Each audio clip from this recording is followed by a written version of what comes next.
Labą dieną, mūsų pašnekovė Vaiva Budraitytė. Visiems labai gerai žinoma, turbūt garsiausia Lietuvos astrologija. Vaiva, Labai artėja ačiū. rinkimai, liko vos 2 mėnesiai, kol kas visi atostogauja ir tokia marga minia šįsyk braunasi į Seimą, kad jau net mes visi čia nebesuprantam, kas čia bus ir kas čia prasibraus ir kas ne. Aišku, gali būti netikėtumų tokių įvairiausių. Tai dabar pasakykit, iš tų naujausių, kas dabar žvaigždė? Šių rinkimų žvaigždė yra, aišku, Remigijus Žemaitaitis. Taip, Kažkokiais būdais jis su savo partija jau net antroje vietoje tarp socialdemokratų ir pagal apklausas ir konservatorių atsidūrė.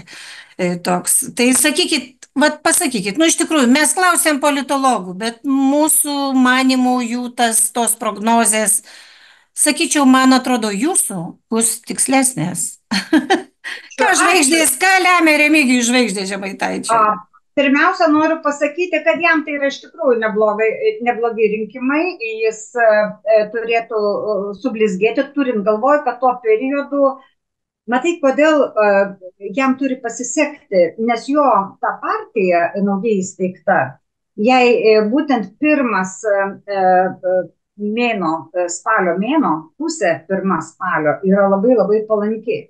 Nežiūrinti tai, kad po to jis gali negauti tiek visko, ko tikisi. Ir būtent tuo periodu, kai jau bus dalinami postai.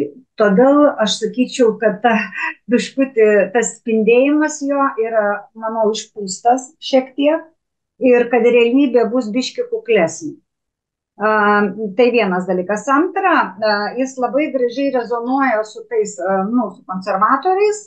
Ir aš labai manau, kad gali būti, kad jie sudarys kažkokias bendros jungtis. Bet Nes dieve, jisgi plūsta jos paskutiniais žodžiais. Kodėl tu kas? galvoji? Žemaitaitis. Matai, jisai, ir plūsta ir LGBT, bet palaiko juos ir balsuoja, kaip jiem palankiau arba nebalsuoja, jeigu yra nepalanku. Taip, kad čia, supranti, kaip yra politikoje, nei draugų, nei priešų nėra. Manau, kad ponas Žemaitaitis dėl to ir politikoje daug pasiekė ir eina labai drąsiai žingsniais dideliais 7 myliais batais žingsniuoja į tą politiką, nes žino, kur, kada ir kaip kalbėti.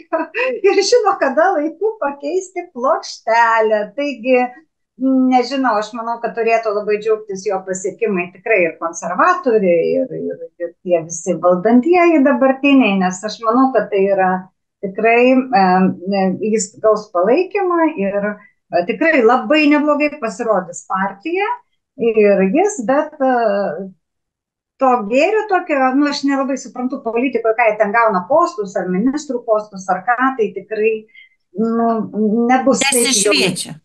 Ne, bus kažkas tai, bet ne tiek, kiek tikisi, nes ten iš karto po rinkimų kažkoks tai labai toks juodas taškelis partijos horoskopo. Tai jau kaip prasidės, sakau, dalinimas tų postų jau nebebus taip. Ir jie tikriausia ar vardan kažko tai atsisakys ir taip toliau. O žiūrėkit, o dabar vis tiek labai daug iliuzijų ir toliau turi socialdemokratai ir apžvalgos rodo, kad žmonės vis dėlto turbūt galvodami, kad rinktis mažiausią blogybę balsuos už juos. Bet ar tikrai jiems šviečiasi tokie sėkmingi rinkimai, kaip dar visi galvojo prieš pusmetį, prieš metus, nes dabar naujų jėgų atsirado, kur tie protesto balsai gal net labiau nueiti galėtų. O jau pasakysiu, kur mano socdemai. Ar jie laimės iš tikrųjų, ar galės formuoti valdančiąją koaliciją, nes jau Paluckas matuojasi premjero, kaip sakant, ant pečius. Aš manau, kad iš tikrųjų socdemai labai neblogai pasirodys, nes matosi, kad žmonės nori grįžti prie senų tų, kaip sistemos. Vertybių. Jo vertybių. Bet jų programoje yra Stambulo konvencija ir žmonės įtarė, kad jeigu ką, tai jie susimes su konservatoriais.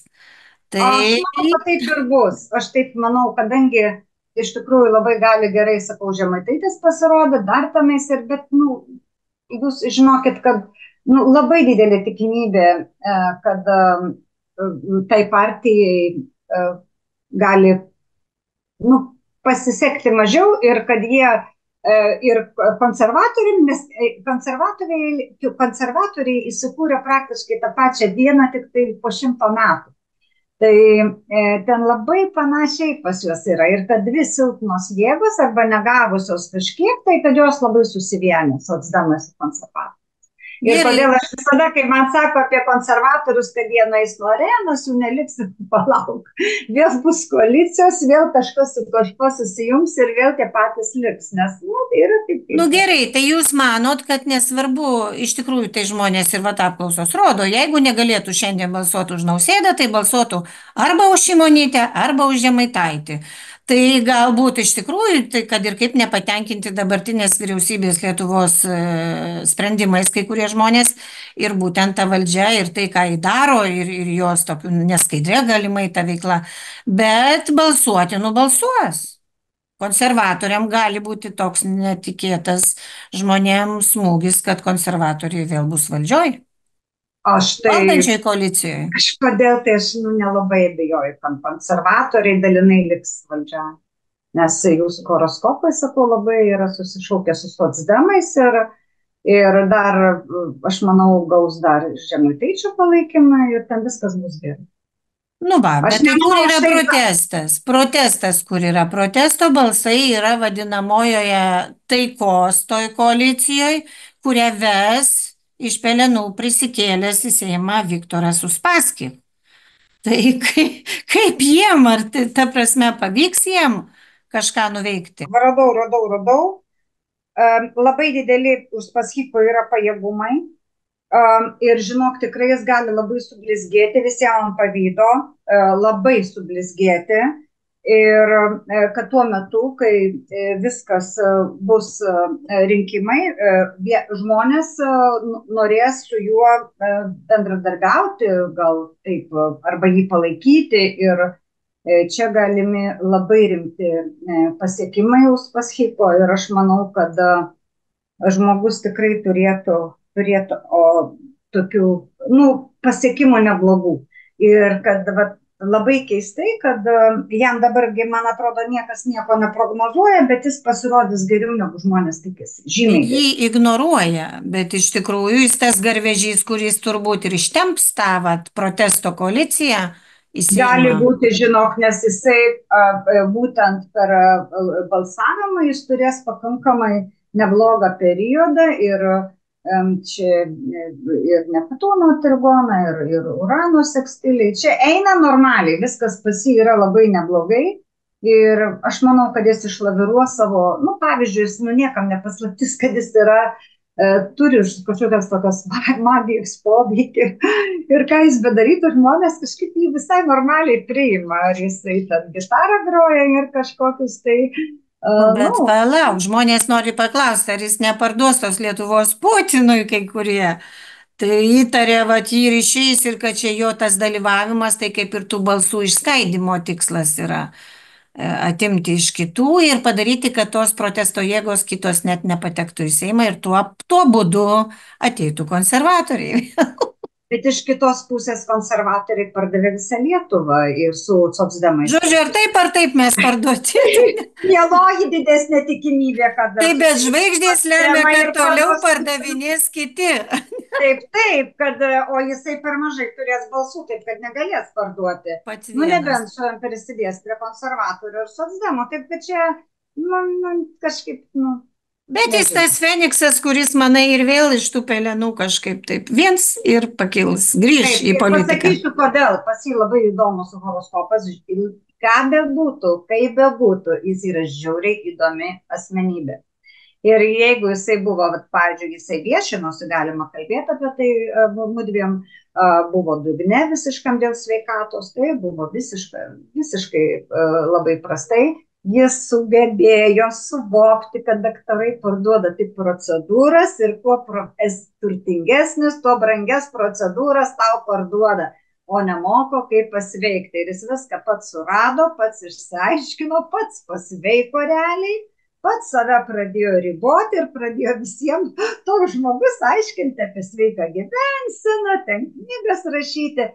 Čia ar neįdomu? Nu supranti? taip, žmogus savotiškas. Nu, savotiškas yra. Tai todėl natūralu, kad jis dabar blaiviom akim, kaip jisai pats sako, žiūri į pasaulį ir mėgina padėti kitiems ir grįžta vėl. Nu, reikia kažką veikti, gi nesėdėsi ant krūvos maišo Nu, pinigų. atsibosta ten tie visi. Taip. Dabar Nu, gerai, tai sakykim, o dabar vis tik Lietuvos valstiečių ir žaliųjų sąjunga, Karbauskio partija. Karbauskio jau partija, prie Karbauskis, kurios prisijungė Vėgėlė su visų štabu į sąrašą. Tai to toks jau mes irgi keistas grįžtame. darinys, bet yra jų populiarumas nemenkas iš tikrųjų kaip opozicinės partijos. Tai jos kokie šansai tose rinkimuose To tarptų? jau Karbauskį, tuoj pasižiūrime Karbauskį.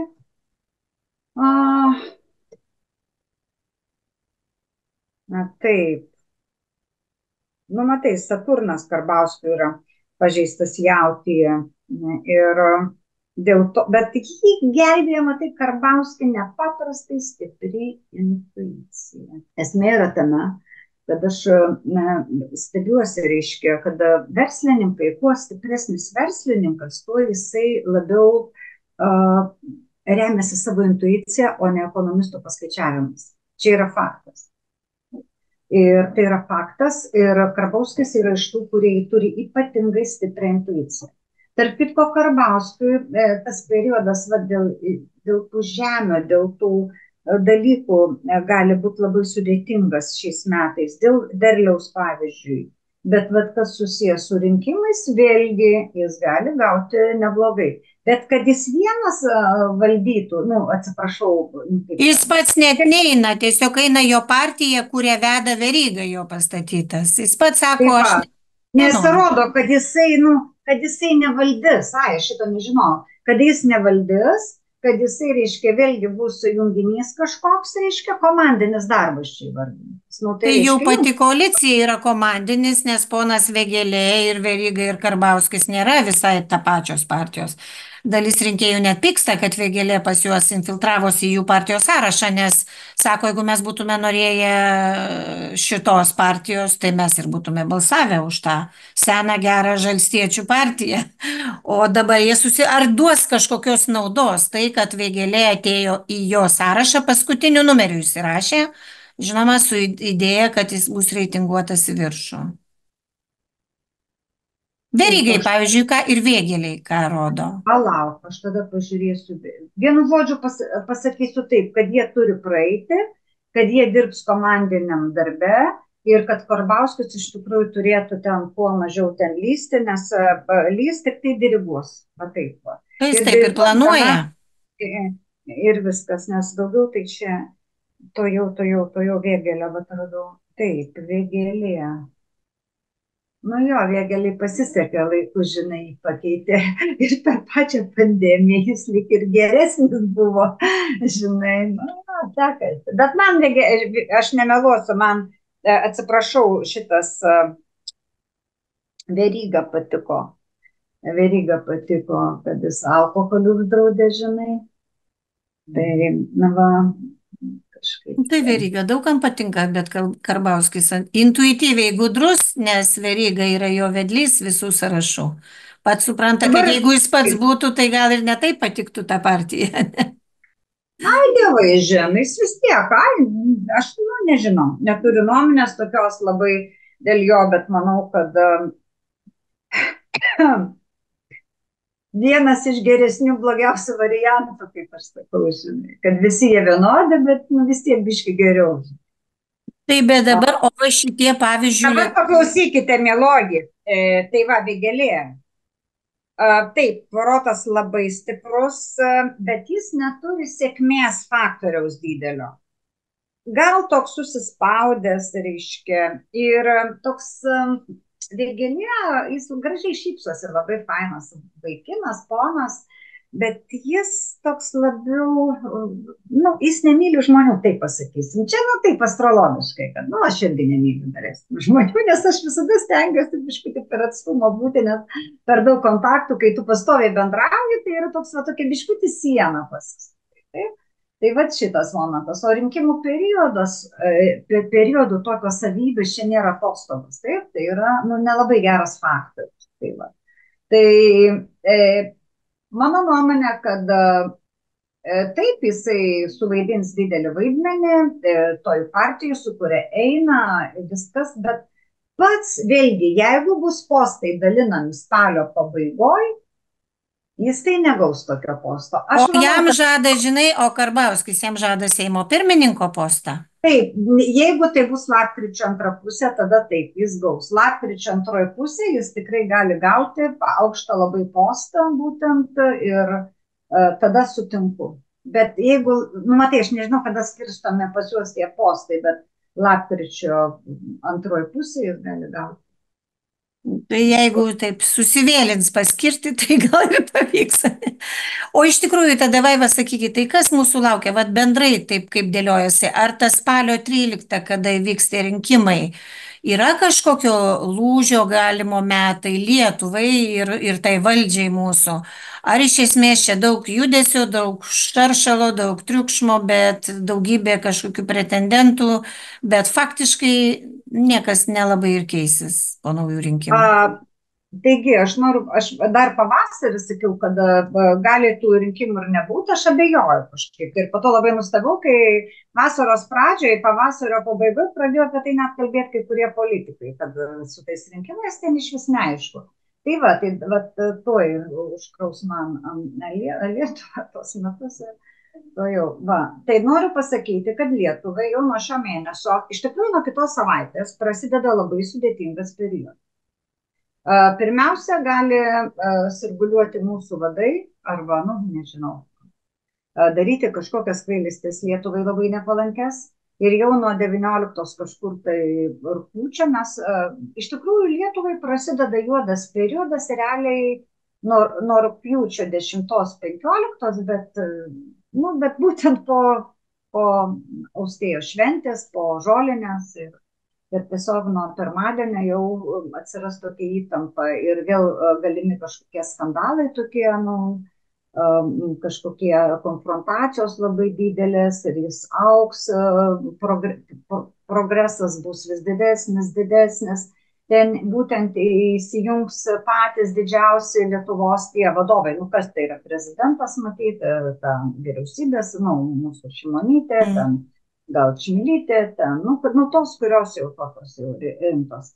Negana to, Lietuvos horoskope Jupiteris sudaro jau dabar kvadratą su Saulė, jau yra įsibėgėjęs, o tai reiškia, mes prarandam sėkmę.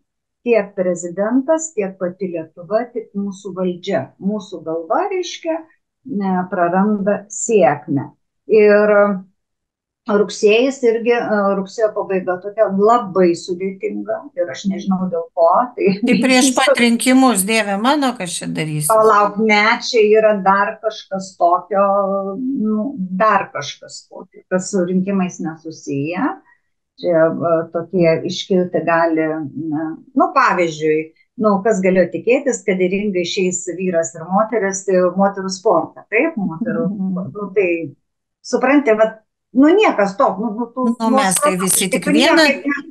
Neišfantazuos. Norim, kad tik rusai neateitų, visą kitą dar ištversim ir tų intervyrų, intermoterų smūgius jau mes iškentėsim, kad tik tų bombų nebūtų.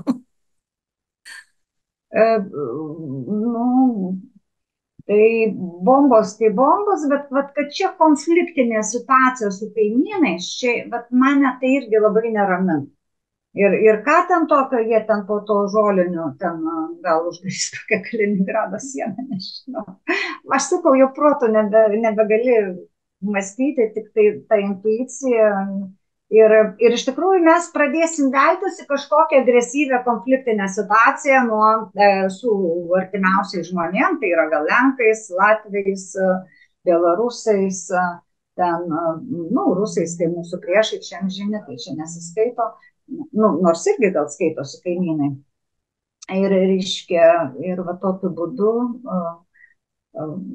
Ir atėjusi tame fone geopolitinėme ir visokiame kame, ką pridirbs valdžia, kuri gal galvos po mūsų tegu ir tvanas, tai ar yra vilčių kažkaip išlipti, sakot, nelabai pradžioj reikės laiko tam?